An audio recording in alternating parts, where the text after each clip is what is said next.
अब देखते हैं कि त्रिकोणमितीय अनुपात क्या होता है। तो हम लोगों ने देखा कि कोई अगर समकोण त्रिभुज है तो उसमें तीन भुजाएं होंगी, एक होगा कर्ण, एक होगा लंब और एक होगा आधार। अब अगर आप देखें तो जो समकोण त्रिभुज की तीनों भुजाएं हैं, इन भुजाओं को परस्पर दो दो भुजाओं को अगर लेकर के हम एक अनुपात बनाते रहें तो कुल कितने अनुपात बनेंगे। तो अगर आप देखें तो एक अनुपात ये बनेगा कि हम लंब और कर्ण को लेकर के अनुपात बना सकते हैं, तो लंब का और कर्ण का अनुपात हो गया। दूसरा एक अनुपात हम लोग बना सकते हैं आधार और कर्ण का। तीसरा हम लोग एक अनुपात बना सकते हैं लंब और आधार का। अनुपात मतलब आप उन्हें बटे भी कर सकते हो। इसके बाद अगर हम देखें तो एक अनुपात हम लोग बना सकते हैं इसमें आधार और लंब में। एक अनुपात और हम लोग बना सकते हैं कर्ण और आधार का। और एक अनुपात और हम लोग बना सकते हैं, वो अनुपात हमारा हो जाएगा कर्ण और लंब का। तो आप देखें कि तीन भुजाएं किसी समकोण त्रिभुज में होती हैं, तो उन भुजाओं को लेकर के आपस में हम कुल 6 अनुपात बना सकते हैं। इनके अलावा आप कोई भी सोच लीजिए तो कोई अन्य अनुपात नहीं बनेगा, इन 6 के अलावा कोई अनुपात नहीं बनना है। तो अगर आप देखें लंब और कर्ण का अनुपात, तो लंब और कर्ण का जो अनुपात होगा उसे हम कह देते हैं साइन।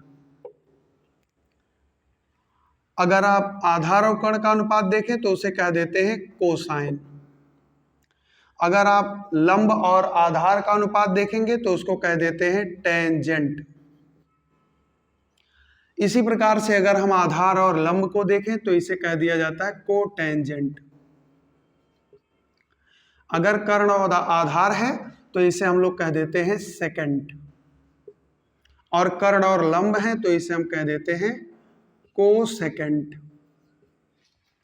तो अगर आप देखें तो 6 अनुपात बनते हैं किसी समकोण त्रिभुज की तीनों भुजाओं को लेकर के, लंब आधार और कर्ण को लेकर के, और इनको हम लोग लंब बटा कर्ण अगर कहीं लिखा है तो उसको एक नाम देते हैं और वो नाम हो जाता है हमारा एसआई यानी साइन, ऐसे ही कोसाइन, टेंजेंट और ऐसे आगे। तो जो साइन है इसे अगर आप देखें तो इसको शॉर्ट फॉर्म में लिखा जाता है एसआईएन, लेकिन पढ़ते साइन ही है। ये है हमारा कॉस, ये है हमारा टेन, ये है हमारा कॉट, ये हमारा सेक और ये हमारा कोसेक। तो कुल मिला जुला करके अगर आप देखें तो किसी समकोण त्रिभुज की तीनों भुजाओं को लेकर के परस्पर दो दो लोगों को अगर हम ले रहे हैं और अनुपात बना रहे हैं तो कुल हमारे पास अनुपात 6 बनते हैं, और ये 6 अनुपात मिलकर के बना देते हैं हमारा त्रिकोणमितीय अनुपात। तो कुल कितने त्रिकोणमितीय अनुपात हुए? 6। Sign, cos, tan, cot, sec, cosec, ये 6 अनुपात हुए। और इन 6 अनुपातों में इनका हिंदी में भी नाम है। साइन को ज्या कहते हैं, ज्या।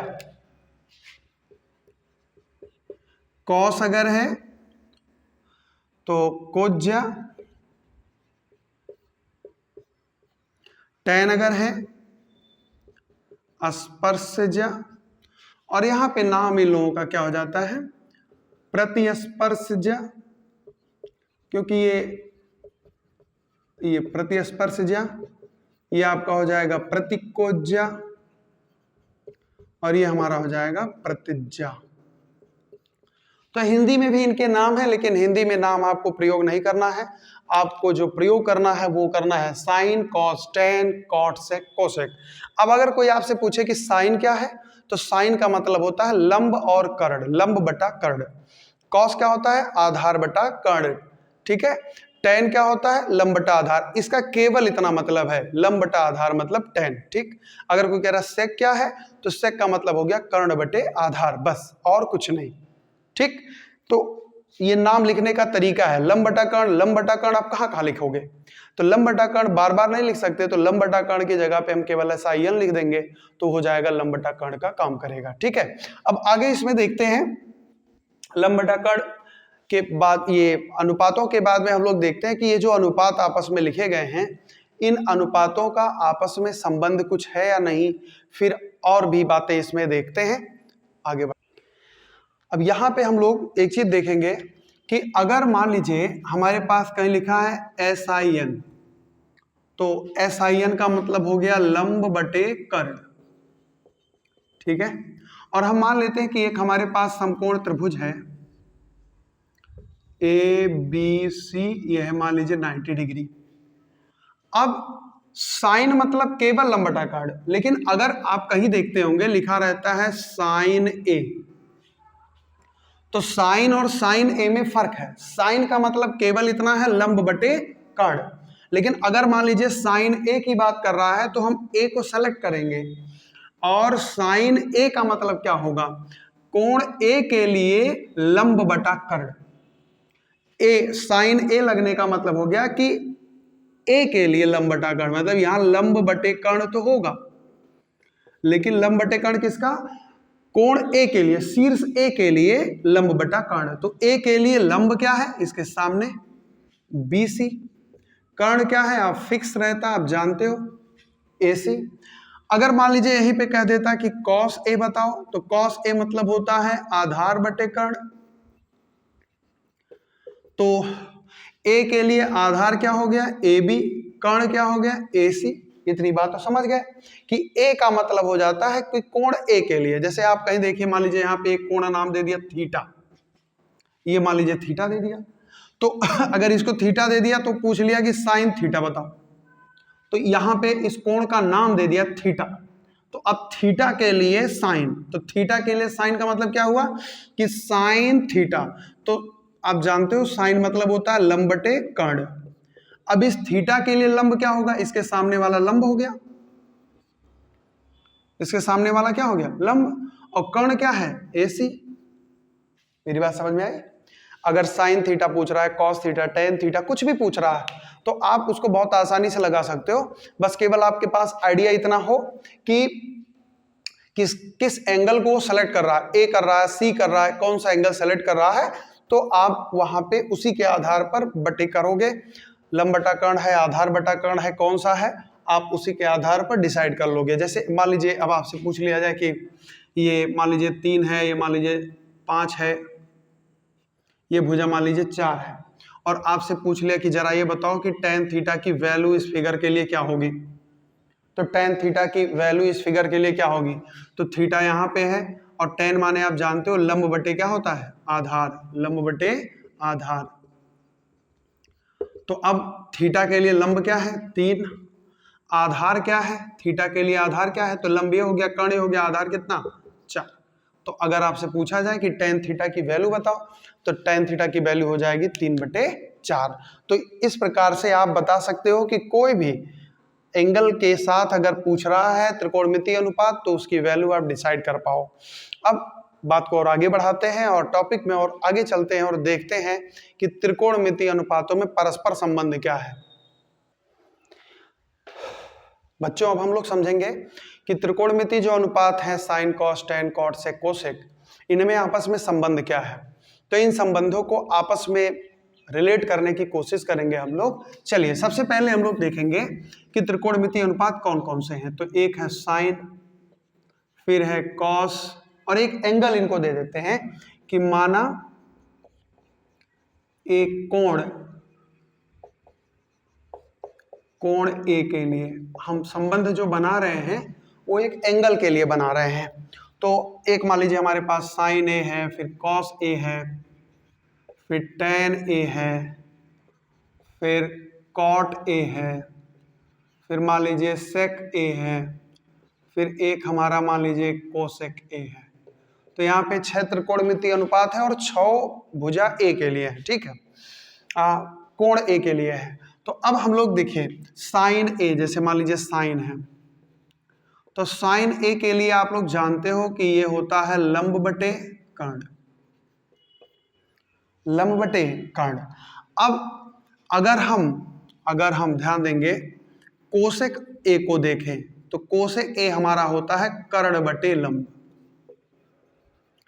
कर्ण बटे लंब। अब यहां पे आप देखो लंब बटे कर्ण है, इस लंब को अगर हम नीचे ले आए तो यहां पे क्या बचेगा 1, और ये नीचे आ जाएगा तो ये हो जाएगा कर्ण बटे लंब नीचे। मतलब लंब बटे कर्ण था, और इस लंब को अगर हम नीचे ले आते हैं तो हो जाएगा कर्ण बटे लंब, ऊपर 1 हो गया। अब इस कर्ण बटे लंब को हम पहचान रहे हैं, तो ये हमारा हो जाएगा 1 अपान, और कर्ण बटा लंब को हम क्या लिखते हैं, कोसेक ए, चूंकि एंगल ए लेके चल रहा है तो ए ही हर जगह रहेगा, तो हो जाएगा कोसेक ए। और ठीक इसी प्रकार से अगर आप याद करिए कॉस ए है, तो कॉस ए को हम लोग कहते हैं आधार बटे कर्ण, आधार बटे कर्ण। और हम लोग जानते हैं कि सेक ए एक होता है जिसे हम लोग कहते हैं कर्ण बटे आधार, सेक ए को लिखा जाता है कर्ण बटे आधार। तो यहाँ पे अगर आप कॉस ए देखो तो वही पैटर्न यहाँ भी अगर लागू करते हो तो आधार नीचे चला जाएगा, तो 1 अपान ये हो जाएगा हमारा कर्ण बटे में क्या आ जाएगा, आधार। तो अब ये आ जाएगा 1 अपान, और कर्ण बटे आधार को हम क्या लिखेंगे, कर्ण बटे आधार को लिखेंगे सेक ए। इसका मतलब है कि कॉस ए बराबर होता है 1 अपान सेक ए। और ऐसे ही टेन ए को भी हम बना सकते हैं। जैसे मान लीजिए टेन ए है, तो टेन ए माने हो गया लंब बटे आधार, लंब बटे आधार, और हम लंब को नीचे ले आए तो ये हो जाएगा 1 अपान आधार बटे लंब, और ये हो जाएगा 1 आधार बटे लंब को हम क्या कहते हैं, कॉट ए। तो एक संबंध यहाँ पे बनता हुआ दिख रहा है आपको, और वो संबंध क्या है, वो संबंध है, पहला संबंध है कि साइन ए बराबर 1 अपान कोसेक ए। अगर हम कोसेको को यहां कर दें तो कोसेक ए बराबर हो जाएगा 1 अपान साइन ए, और अगर क्रॉस मल्टीपल दिखाना हो तो साइन ए और कोसेक ए का आपस में गुणा कर दें तो क्या हो जाएगा, 1। तो रिलेशन हम लोग एक पाए कि साइन ए बराबर 1 अपान कोसेक ए। ऐसे ही कोसेक को लिखेंगे 1 अपान साइन ए लिख सकते हैं, और अगर इन दोनों का गुणा कर दिया जाए तो कितना आ जाएगा, 1 आ जाएगा। ऐसे ही अगर हम लोग और संबंध देखें तो कॉस ए बराबर है 1 अपान सेक ए, सेक ए बराबर है 1 अपान कॉस ए, और कॉस ए में अगर सेक ए का गुणा कर दिया जाए तो कितना आ जाएगा, 1 आ जाएगा। और ऐसे ही फिर हम लोग टेन ए के रिलेशन को भी शॉर्ट फॉर्म में कर सकते हैं, कॉट ए हो जाएगा, कॉट ए हमारा हो जाएगा 1 अपान टेन ए, और अगर टेन ए में कॉट ए का गुणा कर दिया जाए तो कितना आ जाएगा, 1। अब ए क्या है, कोण है। अब ध्यान से समझना, ए क्या है, कोण। अब अगर हम साइन 30 डिग्री का कोसेक 30 डिग्री में गुणा कर दें तो 1 आ जाएगा। वैल्यू हमें पता हो चाहे ना हो, साइन 30 अंश का क्या मान है, कोसेक 30 अंश का क्या मान है, ये हमको नहीं पता है, लेकिन नहीं पता है तब भी हम इतना जानेंगे कि दोनों का गुणा कर देने से 1 आ जाएगा।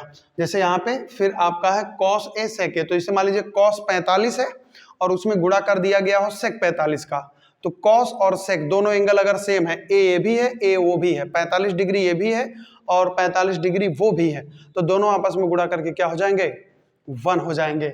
ऐसे ही टेन ए और कॉट ए का गुणा करके भी क्या आ जाता है, 1 आ जाता है। तो यहाँ पे हम लोगों ने परस्पर इनका संबंध देखा, और इन्हीं संबंधों के आधार पर हम लोग अब आगे बढ़ेंगे और सर्वसमीकाएं कैसे बनी हैं उनको देखेंगे।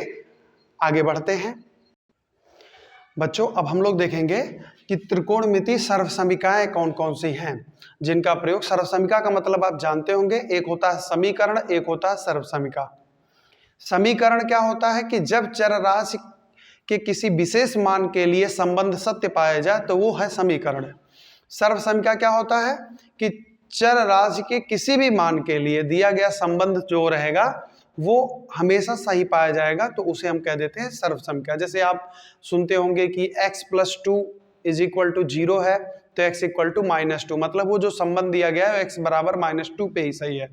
लेकिन आप लोग सुने होंगे a + b का होल स्क्वायर बराबर a² + 2ab + b², तो a और b की कोई भी वैल्यू आप ले लीजिए, दोनों रिलेशन संबंध आपके बराबर आएंगे, तो ऐसी स्थिति को हम कहते हैं सर्वसमीका।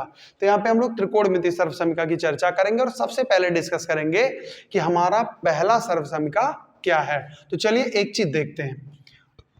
मान लीजिए हमारे पास अपने ही तरफ से हम ये मान के चलते हैं कि कोण ए के लिए सारा काम कर रहे हैं, कोण ए के लिए, ठीक, ए के लिए, थीटा के लिए, एक्स के लिए। एनसीईआरटी अगर आप प्रीफर करेंगे तो वहां पे आप देखोगे कि एक्स ही प्रयोग किया जाएगा, एक्स हर जगह एक्स दिखाई देगा, ए भी प्रयोग कर सकते हो, थीटा भी प्रयोग कर सकते हो। तो कोई एक, हम लोग चूंकि ए थोड़ा सा आसान रहता है याद करना, तो हम लोग ए पे ही काम करेंगे, ठीक है। चलिए सबसे पहले हम लोग देखते हैं कि इसे मान लीजिए कहीं दिया लंब बटे कर्ण और इसका दिया है स्क्वायर, और फिर एक तरफ यही बगल में दे दिया है आधार बटे कर्ण और इसका भी स्क्वायर। ये अपनी तरफ से हम लोग एक संबंध सोच रहे हैं और उसको बनाने की कोशिश कर रहे हैं। तो इसे मान लीजिए लंब बटा कर्ण है, उसका स्क्वायर है, फिर आधार बटा कर्ण उसका स्क्वायर है। अब इन दोनों को जोड़ते हैं, तो अगर हम लोग जोड़ते हैं तो लंब बटा कर्ण अगर कहीं दिया है तो ये हो जाएगा लंब का स्क्वायर बटे कर्ण का स्क्वायर। बोलो, ऐसे ही यहां पे हो जाएगा आधार का स्क्वायर बटे कर्ण का स्क्वायर। अब आप जानते हो कि दोनों भिन्न की तरह काम कर रहे हैं और दोनों का हर भी है, अंश भी है। जब होता है हर समान तो ऐसी स्थिति में अंश को लेते हैं जोड़। हर समान है तो एलसीएम आपका वही हो गया और इन दोनों को जोड़ लेंगे तो हो जाएगा लंब का स्क्वायर धन आधार का स्क्वायर। और अभी हम लोगों ने पढ़ा था पाइथागोरस प्रमेय, तो यहाँ पे लंब का स्क्वायर और कर्ण का स्क्वायर जो होगा, आधार का स्क्वायर जो होगा वो हो जाएगा हमारा कर्ण का स्क्वायर, और यहाँ भी हमारा कर्ण का स्क्वायर। और कर्ण के स्क्वायर से कर्ण के स्क्वायर को हम काट सकते हैं, तो वैल्यू कितनी आ गई? 1। तो इसकी वैल्यू कितनी आ गई? 1। अब अगर हम लोग थोड़ा सीरियस देखें तो लंब बटा कर्ण होता है साइन, आधार बटा कर्ण होता है कॉस। अगर हम इसमें एक एंगल लेकर के चलते हैं तो ये हो जाएगा साइन ए का स्क्वायर कॉस ए का स्क्वायर। और अगर कहीं पे मान लीजिए साइन ए का स्क्वायर है तो इसे हम लिख देते हैं साइन स्क्वायर ए। ऐसा बिल्कुल नहीं करेंगे कि साइन ए का स्क्वायर है तो ये हो जाएगा साइन स्क्वायर ए स्क्वायर, ये गलत है। सही ये है, गलत ये है। जब भी आपका साइन ए, एंगल का कभी स्क्वायर नहीं होगा, रेशियो का स्क्वायर होगा। जैसे साइन ए का स्क्वायर है तो साइन का स्क्वायर हो जाएगा लेकिन ए का स्क्वायर नहीं होगा, वो कोण है। अब यहां पे अगर हम ए एंगल लेके चलते हैं तो ये हो जाएगा हमारा साइन ए का स्क्वायर प्लस कॉस ए का स्क्वायर बराबर में 1। यहां बराबर में क्या है? 1। और इसे सही तरीके से अगर लिखें तो हो जाएगा sign square A plus cos square ए बराबर में 1। तो अगर आप देखें तो एक त्रिकोणमितीय आपका सर्वसमीका मिल रहा है कि sine square A plus cos square A equal to में 1। अब अगर आप चाहें तो इसी से दो और संबंध बना सकते हो। कैसे बना सकते हो? पक्षांतर करके बना सकते हो।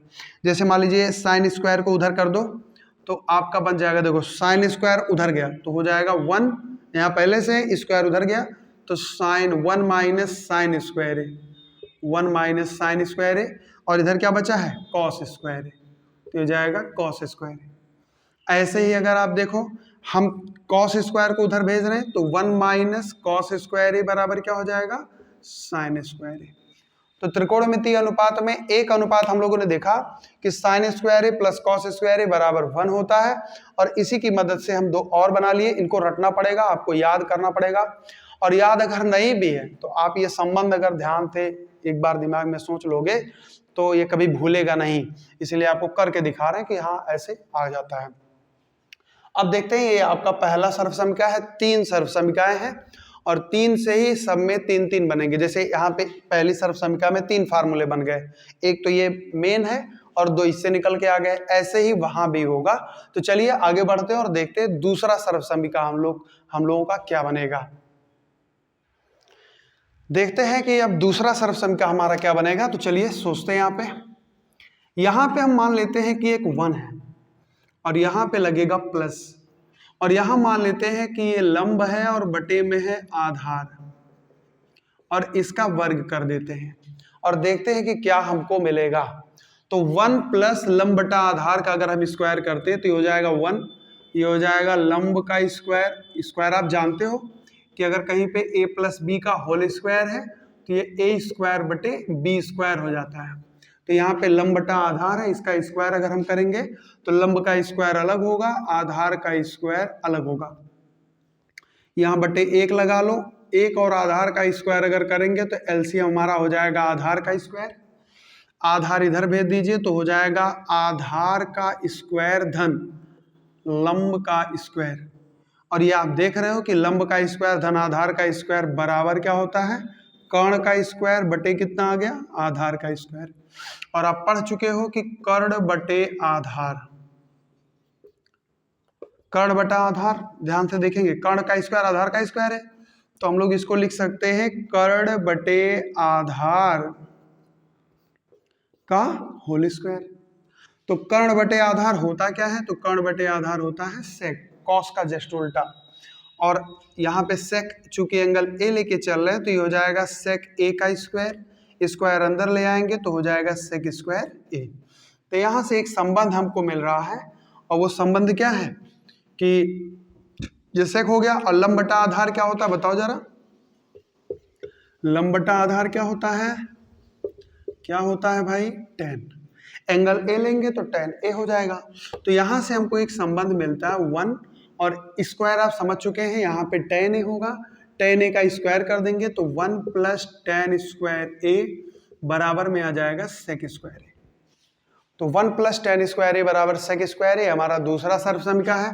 इसे संबंध और बना सकते हैं, कैसे, 1 उधर भेज दो तो मिलेगा सेक स्क्वायर ए ऑलरेडी है, 1 उधर भेज दोगे तो सेक स्क्वायर ए माइनस 1, यहाँ क्या बचेगा, tan स्क्वायर ए। तो एक संबंध आपका ये बन गया। फिर हम लोग क्या कर सकते हैं, tan स्क्वायर उधर भेज दें तो हो जाएगा सेक स्क्वायर ए माइनस tan स्क्वायर ए बराबर में 1। तो ये हमारा हो गया दूसरा सर्वसमीका। तो सर्वसमीकाओं में हुआ तो दूसरा, लेकिन कुल मिला जुला करके कितना हो गया, 6 सर्वसमीकाएं हो गई। और इनका प्रयोग बहुत होता है, इन्हें आपको रटना पड़ता है, नहीं रटते हैं तब भी आप सवालों में बार बार जब प्रयोग होगा तो वैसे ही याद हो जाएगा। अब एक और बच रहा है, उसको भी देख लेते हैं इसके आगे।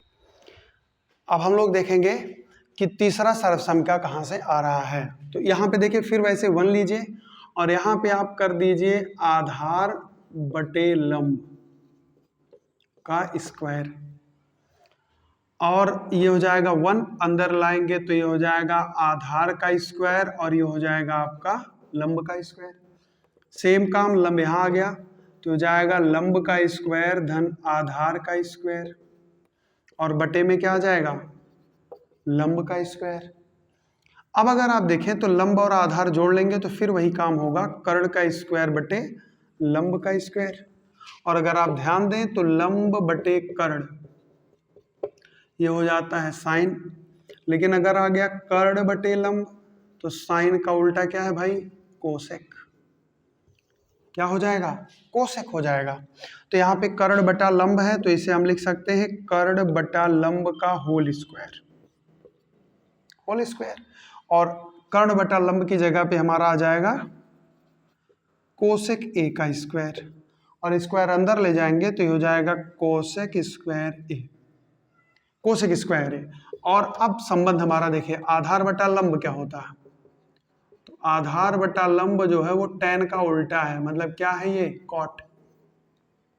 अब अगर यहां रख देते हैं तो हमें मिल जाएगा 1 प्लस कॉट स्क्वायर ए बराबर कोसेक स्क्वायर ए। 1 प्लस कॉट स्क्वायर ए बराबर क्या हो जाएगा, कोसेक स्क्वायर ए। और अब इन्हें अगर आप आपस में चेंज करें, परिवर्तन करें, पक्षांतर करें तो 1 उधर भेज दीजिए तो ये हो जाएगा कोसेक स्क्वायर ए माइनस 1 बराबर कॉट स्क्वायर ए। कॉट स्क्वायर अगर उधर भेजते हैं तो हो जाएगा कोसेक स्क्वायर ए माइनस कॉट स्क्वायर ए बराबर में कितना, 1। तो अगर आप देखें तो कुल मिला जुला करके सर्वसमीकाएं हम लोगों ने 3, 3, 6, 3, 9 फार्मूले तैयार किए। मेन रूप से 3 आपके सर्वसमीकाएं हैं, sign square A plus cos square ए बराबर में 1, दूसरा 1 प्लस tan स्क्वायर ए बराबर सेक स्क्वायर ए, और तीसरा आपका है 1 प्लस कॉट स्क्वायर ए बराबर कोसेक स्क्वायर ए। तो ये आपका हो गया सर्वसमीकाओं में परस्पर संबंध, सर्वसमीकाएं क्या होती हैं और वो फार्मूले। तो कुल मिला जुला करके आपके हो गए कितने फार्मूले, 9 फार्मूले। अब यहां तक हम लोगों ने पढ़ लिया है। अब नेक्स्ट क्लास में हम लोग ये देखेंगे कि जो चतुर्थांश होता है, चतुर्थांश आप लोग जानते होंगे, क्वाड्रेंट यहाँ पे इस प्रकार से, एक तरह से ये कार्तीय तल है, कार्टेशियन प्लेन होता है, और कार्टेशियन प्लेन में ये आपका यहाँ पे मान लीजिए एक्स एक्सिस है, ये आपका वाई एक्सिस है। तो यहाँ पे जो कार्तीय तल है, कार्तीय तल में 4 यहाँ पे आप देख रहे हो टुकड़े बराबर बराबर हो रहे हैं, जिनको हम लोग कहते हैं क्वाड्रेंट, चतुर्थांश, जिसको चौथाई बोल, चतुर्थांश चौथाई, 4 टुकड़े बराबर बराबर हो रहे हैं इस तल के। तो यहाँ पे ये जो आपका तल होता है, इस तल में ये पहला हो जाता है प्रथम चतुर्थांश, ये होता है द्वितीय चतुर्थांश, ये आपका है तृतीय चतुर्थांश, और ये आपका होता है चतुर्थ चतुर्थांश। तो ये जो चतुर्थांश आपके हैं, तो यहाँ पे कुछ एंगल्स बनते हैं। जैसे देखिए, अगर आप, ये आपका शीर्ष यहीं से मान लीजिए एंगल सब बन रहे हैं, तो इसी पर अगर कोई कोण आपके पास है, मतलब ये मान लीजिए मूल बिंदु O है, तो OX पे ही अगर कोई है तो वो हो जाता है आपका 0 डिग्री। लेकिन जैसे ही आप एंगल यहाँ से कुछ बनाएंगे तो 0 डिग्री से बड़ा हो जाएगा, और 0 डिग्री से बड़ा होकर के यहाँ से यहाँ तक अगर आएगा तो ये हमारा जो Y है ये बन जाएगा 90 डिग्री। तो इसका मतलब है कि इनके बीच में जो एंगल है वो कितने का है, 90। फिर अगर आप इधर बढ़ते हो तो 90 से कहाँ तक आ जाओगे, 180, मतलब यहाँ से यहाँ तक अगर आ जाओगे तो हो जाएगा 180। और कितने समकोण, 2 समकोण, एक समकोण इधर एक समकोण इधर। अब अगर आप यहाँ पहुंच जाते हो तो हो जाएगा कितना, 180 में 90 जोड़ देंगे 270 हो जाएगा। तो यहाँ तक, अगर यहाँ से लेके यहाँ तक पूरा एंगल अगर हम चल रहे हैं तो 270। और फिर अगर हम यहाँ से एक चक्कर पूरा लगा लेते हैं, मतलब एक चतुर्थांश और ऐड करते हैं, तो हो जाएगा हमारा 360। तो अब हम लोगों को ये बताना है कि अगर प्रथम चतुर्थांश की बात करें, मतलब 0 से 90 में, तो त्रिकोणमितीय अनुपातों में जो कोण जब लिया जाएगा तो कोण की स्थिति कैसी होगी, धनात्मक, ऋणात्मक, कौन सी वैल्यू कहाँ पे कितनी होगी, तो वो हम लोग सीखेंगे नेक्स्ट क्लास में कि चतुर्थांश में कहाँ पे पॉजिटिव होगा, कहाँ पे निगेटिव होगा, इसको हम लोग देखेंगे। साथ ही साथ हम लोग देखेंगे कि चतुर्थांशों में कोणों के आधार पर कैसे plus minus theta, minus theta, plus theta, ये सब क्या होता है। और फिर हम लोग देखेंगे कि कोणों का मान, मानक कोणों के लिए एक चार्ट बनाएंगे 0 से 180 डिग्री के लिए, जिसमें अलग अलग त्रिकोणमितीय अनुपातों के साथ साथ उनके कोणों के मान हम लोग यहाँ पे देखेंगे। फिर इसके बाद में देखेंगे कोणों के अन्य तरीके जो मान निकाले जाते हैं, जैसे आप लोग सुने होंगे कि साइन 1920 डिग्री का मान बताना है, 150 डिग्री का मान बताना है, 240 डिग्री का मान बताना है। तो कोई भी कोण अगर हमको निकालना पड़ जाए तो बिना किसी मदद के, कोई चार्ट नहीं देखना है हमको, हम लोग एक तरीका सीखेंगे कि कोई भी कोण अगर हमको मान निकालना है तो हम कैसे निकाल पाएंगे। तो अगली क्लास में हम लोग जो है इसको डिस्कस करेंगे। तब तक के लिए नमस्कार। अगली क्लास में फिर मुलाकात होगी उसी टॉपिक के साथ जहां पे हम लोग इसको छोड़े हैं, उसके आगे की बातें हम लोग नेक्स्ट क्लास करेंगे। तब तक के लिए धन्यवाद, नमस्कार।